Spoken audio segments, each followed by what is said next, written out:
좋은 아침입니다. 오늘은 2월 26일 목요일입니다. 즐겁고 감사한 하루 되시기 바랍니다. 오늘 말씀에서 예수님은 유대 지도자들은 이 세상에 속하였고 그들의 죄 가운데서 죽을 수밖에 없는 자들이라고 말씀하신 걸 보니까 정말 유대인들은 눈이 가려진 사람들인가. 이사야 선지자는요, 이미 이런 말씀들을 여러 번 했습니다.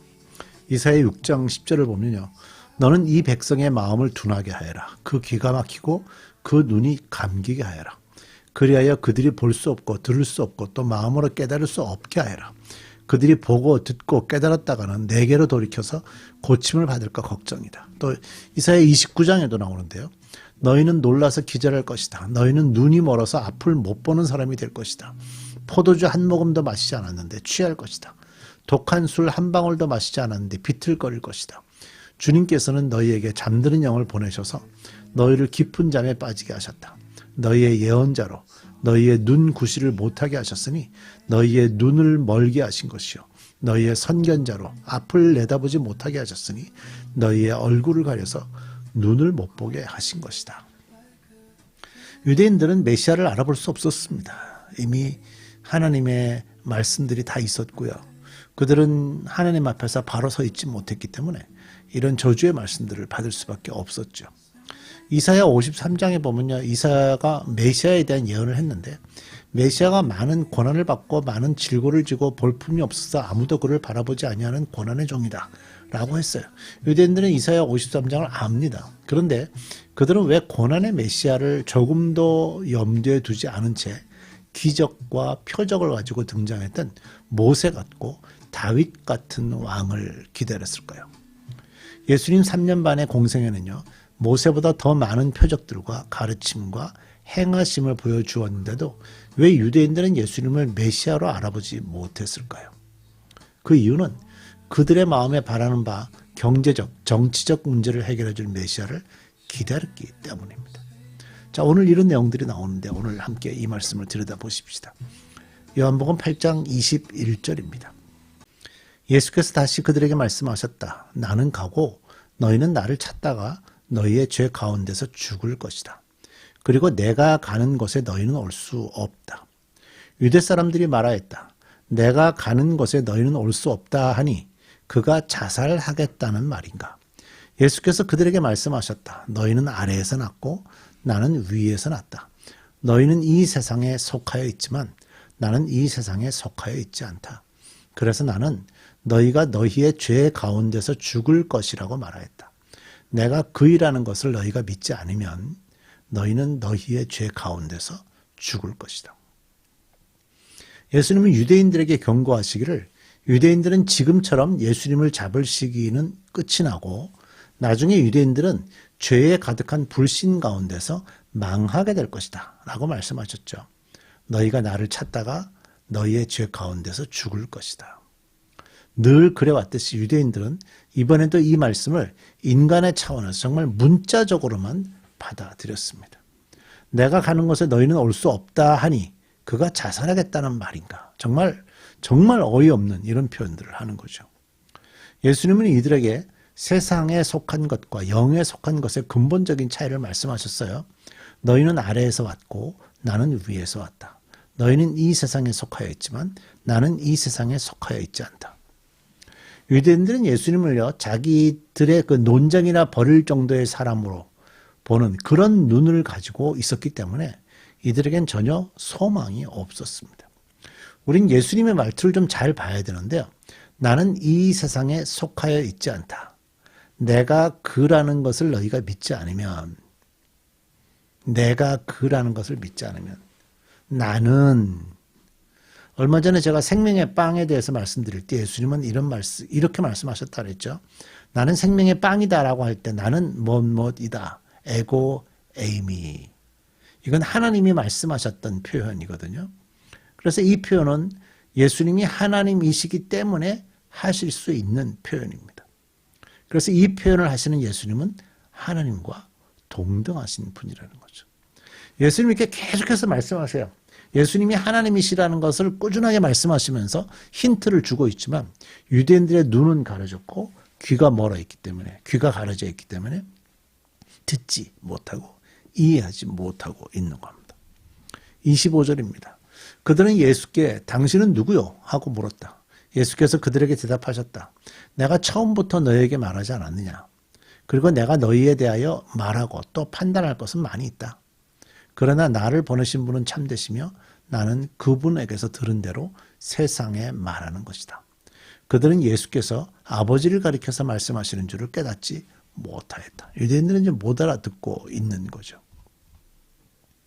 구원신앙을 가질 때 구원신앙이라는 것은요, 제일 중요한 게 뭐냐면 지적인 내용이 바탕에 깔려야 돼요.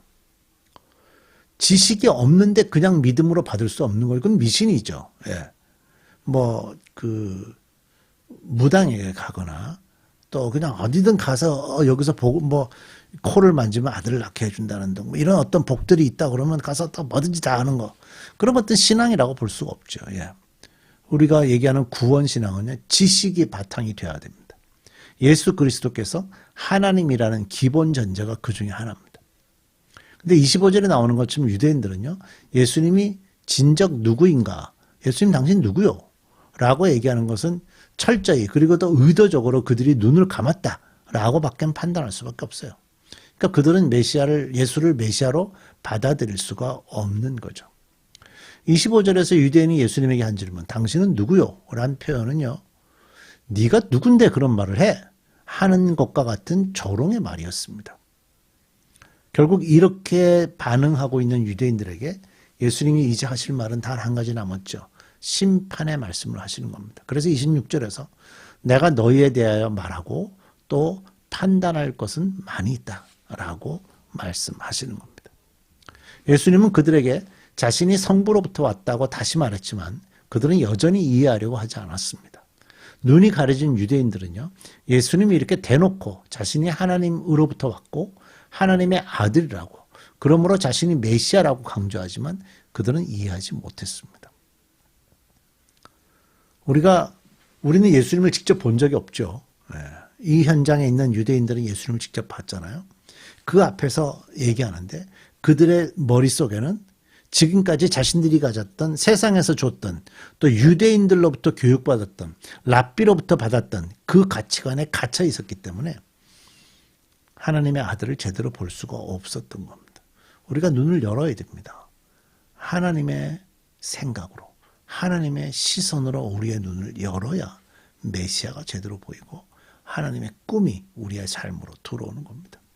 28절, 예수께서 그들에게 말씀하셨다. 너희는 인자를 들어올린 후에야 내가 그라는 것과 또 내가 아무것도 내 마음대로 하지 않고 하나님 아버지께서 나에게 가르쳐 주신 대로 말했다는 것을 알게 될 것이다.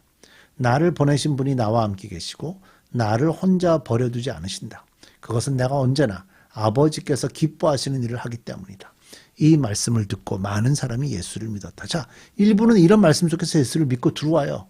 그런데도 못 들어오는 사람들이 있었던 거죠. 우리는 다시 오실 메시아가 어떤 분으로 나타나기를 기다리는가? 이스라엘이 경제적, 정치적으로 해방시켜 주실 메시아를 기대한 것은 왜 잘못되었는가? 우리도 예수님을 믿을 때요, 모든 것을 해결해 주시고 물질을 풍요롭게 해주시고 우리의 대적을 모두 물리쳐 주시는 분으로만 기대하면서 혹시 예수님을 따르고 있지 않은지. 오늘 예수님은 말씀에서 자신을 분명히 말씀하셨죠. 나는 위에서부터 왔다. 나는 이 세상에 속하지 않았다. 나는 처음부터 너희에게 말하여 온 자다. 내가 하나님이다. 나는 항상 하나님이 기뻐하시는, 그가 기뻐하시는 일을 행하는 사람이다. 예수님의 행하시고 가르치는 것을 보고 들으면서도 그가 하나님께서 보내신 분임을 알지 못하는 사람은요, 눈뜬 시각장애인이나 다를 바 없습니다. 왜 이렇게 됐을까요? 너무나도 사람이 중심이 되어서 그래요.